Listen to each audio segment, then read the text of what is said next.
How's it going, guys? Correct Rag here. It's been a while since I've posted.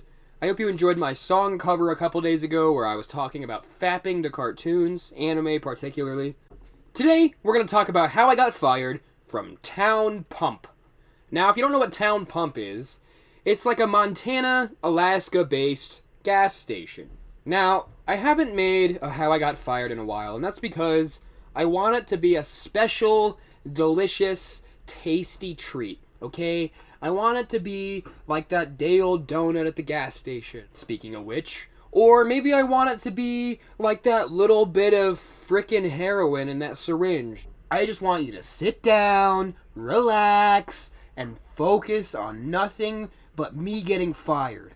Okay, where does the story start? Well, it starts like always. I was trying to fund my book. And the only way I knew how was a job. Now, me looking the way I do, and acting the way I do, and having the attitude that I do, I found it a little difficult to get a job. I'd go in there, like Olive Garden, I'd be like, hello.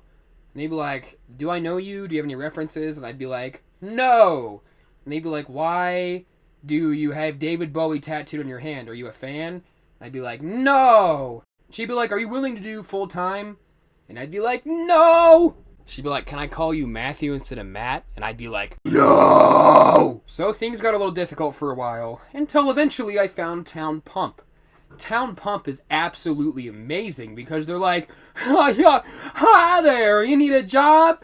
Well, you don't need no qualifications or you don't need no clean criminal history. You can come in with a face tattoo of a butthole. We don't give a fuck. Just sit here with these chicken nuggets and these temperatures, and you're gonna take the temperature and sell the chicken nuggets. Or you're fired, motherfucker!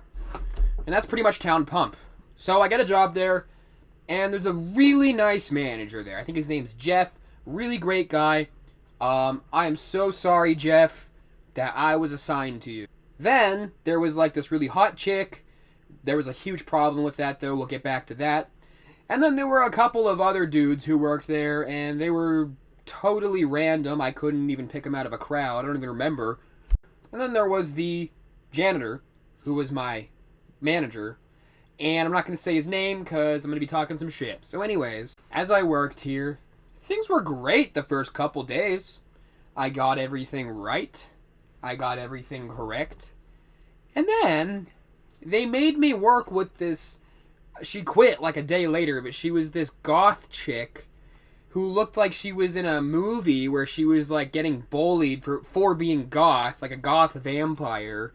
And she had bad hygiene, and she smelled like shit. I don't think she would even give a fuck that I was saying this, because she was insane. And she was like Russian, so she was like, hello. And it was just weird as shit. So we're stocking some fucking Doritos and some popcorn chips and all that stuff. And she's giving me these instructions. She's like, blah, blah, blah, blah, blah, blah. I'm like, what? So I put, I improvise. I put things where I think they go. And then I get in trouble. They're like, that's not where this goes. We told you. We fucking told you. We fucking told you, Matthew! And I thought that was stupid. And I knew immediately that this job was gonna suck dick. And even the manager would agree. He would be like, yeah, your job sucks dick, son. So then, I meet this employee. I don't remember what his name was. We'll call him Nicholas. And Nicholas was like 30 years old. He kind of looked like a 14-year-old, though, which was kind of cool. It's like, how does that even fucking happen? He was a super cool dude, had a wife and kids and everything, but he had stomach issues. So he'd come into work and he'd be like,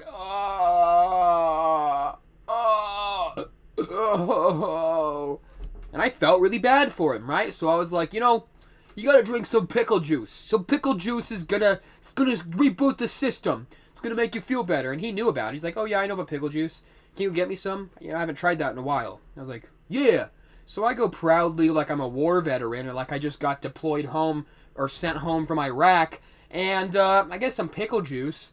And I go back into the deli room and I give it to him. He takes a drink with a proud smile on my face. He's like, oh, my stomach feels worse. And it just kind of stayed that way all day.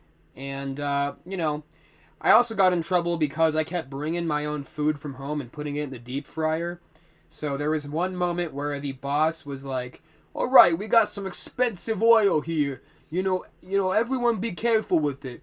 And then I didn't know it was wrong to then, like, open up some chicken pot pie or some burritos and put it in there and deep fry it using the company fryer. I remember at one point I was just like, yeah, I had like a chicken fucking pot pie in there and like 2 burritos. All the crumbs and debris from it is going into the oil floating around in it. And I'm just swirling it around like, fuck yeah, this is awesome as fuck. And the manager, Jeff, comes around and is pretty much like, what the fuck are you doing?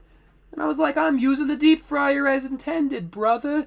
And it wasn't intended for that. You only can put regular shit from the store in there because anything else, the whole oil has to be drained. And it's like $100 a waste. So I wasted like $100. And yeah. Then, this gay man, this really nice gay man, I was like, man, I don't have $20 to go buy an eighth of weed. And he was like, you could have a $20 bill to go buy an eighth of weed. I was like, thanks, gay man. I mean, I didn't say that, but I might as well. I was like, thanks, gay man. And I was like, when do I repay you? And he's like, oh, my boy, you don't need to repay me. There was one moment where there was this really hot chick came in. Like, her tits were pressed together and pushed up, and it looked really nice. And I think she might have been a prostitute, but whatever. And she came over to where I was at the self-checkout stand, I think intentionally. She might have been hoping I talked to her. And I didn't! I just got too nervous. And, her tits were out, they were flapping around pretty much. And it just freaked me out, you know what I'm saying? Because, like, I'm not trying to bathe in your vaginal juicing. Like, if you're gonna be that much of a fucking whore, like, I don't want it. I'm sorry. I don't. I prefer a cleaner woman. Like, I guess you can say I have kind of an Adolf Hitler standard. And speaking of Adolf Hitler, there was then a sexual moment. You see, there was this coworker who was really attractive, really clean cut, and she was like dark-haired brunette. She kind of looked like a female version of me, and that kind of was like cool. Like, we could have been twins. However, I got scared to show interest in her as well because she was just like too like clingy and serious. Like, it was not like, I don't want anything serious with anybody. I just want casual everything. But I haven't really had too much luck with that because I'm too busy writing my novels about school shooters going on a massacre. So there I was contemplating, I can't date this girl because I gotta write my school shooter books. But then a coworker came up to me and she was like, she's 16, right? And I was like, what? So I clicked the reset button in my mind, got rid of the memory of my feelings for her, and I replaced it with a toddler. And don't worry, I don't want to do anything to a toddler. So anyways, after that nightmare, then I had to work with the janitor. The janitor was serious fucking business. He took it so fucking seriously. He came to work in a badass vest. He walked like he was a goddamn sheriff. And he was pretty much my personal trainer manager. And we had to go around the whole gas station, change all of the trash, clean all of the gas pumps. It was a pain in the fucking dick.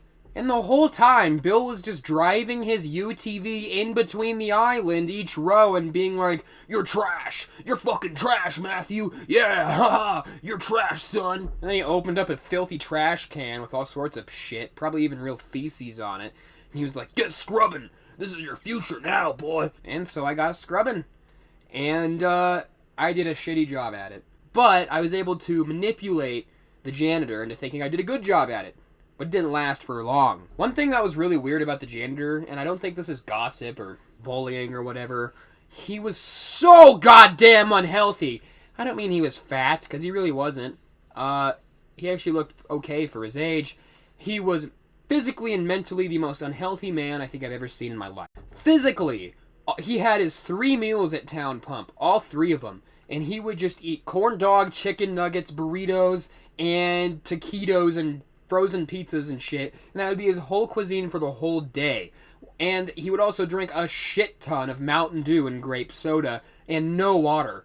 He also would do chewing tobacco on top of that, and I believe other stuff as well. And he was just so goddamn unhealthy. Then, and it doesn't matter, but then while doing that stuff, he would be like, yeah, I ain't visited a doctor in about 40 years, and I'm fine. And there's just cavities all over his teeth. I was like, Jesus Christ, dude, you gotta go to the doctor. And he was like, you really think I gotta go to the doctor? And I'm like, yes! You do nothing but eat red fucking meat and drink Mountain Dew and sit on this UTV, yes! I don't think you're going to be alive in 10 years. And then he was like, I don't even brush my teeth at night. And I'm like, dude, holy fuck. Holy titty fucking Christ. For mentally, he was also very messed up because he was just so aggressive. We'd be driving around the islands and he'd be like, fucking customers, leaving trash behind, bunch of pieces of worthless fucking shit. And he'd see me doing like a bare minimum job. He'd be like, yeah, that's what I'm talking about. Not enough kids doing enough hard work. Yeah! And my least favorite was when he would tell me the stories of all the people he tortured Jigsaw style. He'd be like, oh yeah, this meth head motherfucker came onto my property and stole like a $20 bottle of bleach that was sitting out. And I put a gun between his fucking eyes. And I said, beg for your life. And he started crying. This wasn't a story he told once. He told it like 5 times. And then I was like, hey, you ever watch the Texas Chainsaw Massacre? He was like, oh, that there is the devil's work, and its creators can go to hell. And then the final incident. So basically, I used to have this horrible habit of at work, I would make extremely inappropriate jokes. Now, I still kind of do this, but I don't like swear or say anything offensive or violent or abusive.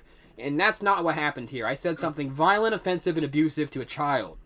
So basically, there was this kid that worked there. He was 15. Now hold on, it's not going where you think it's going. And I heard him talking really loudly about how he likes Family Guy. Now he's watching Family Guy. And he was talking about all this other offensive media. And he was also talking about How to Basic, which is really super irrelevant, but I figured if he liked that stuff, then he liked all sorts of obscure offensive shit. So I was like, oh, he loves offensive media. I'm gonna try to make an offensive joke. Just one. So I went up to him. I shouldn't have done it when he was alone. I was not thinking about how bad this was. And I was like, imagine me and the gay boss, because there was a gay boss. I said, kid, imagine me and the gay boss walking in the room, butt naked, holding hands. He was like, huh? And I was like, and we make out, and then I get on top of him like a circus act, do a fucking backflip, pull out an AR-15, and start shooting up the entire building. And I didn't even say it that aggressively. This is such a retarded thing to say. Nobody in the world would say that and mean it. Like, okay, if you want to call me cringe for saying that, fine. It was pretty fucking cringe. I don't think I deserved a punishment like I just raped a child. But I guess he was a lot younger than I thought. And that's an issue I've had with minors in the past. Not like that. Just that I'll see like a 16-year-old and assume that they're like 18. And I'll be like, are you 18? You want to smoke a cigarette? Something like that. Or maybe I'll be like, are you 18? Can I tell you this joke? And never am I like, are you 18? Want to fuck? I'm not a creep. But this kid, on the other hand, acted like I was the sole originator, director of the Columbine basement tapes. He went straight to the management, and the manager was like, Matthew, we need to have a talk. I was like, oh fuck, is it the Russian bitch stalking wrong? Is it the deep fryer? Tell me, what's wrong? And he was like, did you make a joke to Jimmy just a couple minutes ago? I was like, oh yeah, I told him just an absolutely stupid, retarded joke. He was like, okay, well, that wasn't an appropriate thing to say at work. And inside I was kicking myself, because I'm like, God, I fucking hate appropriateness, it's so gay! I want to be an autistic retard as much as I want! But alas, the world's not about me, and this is just another lesson showing that. So, what did we learn? Town Pump is great. Deep fryers are not for your own food. Always make sure girls are over 18. And don't tell little kids that you're gonna commit a naked terrorist attack. How did I get fired? I didn't get fired, I quit. But I'm just like the others. I might as well have been fired, and I was probably about one referral away from firing.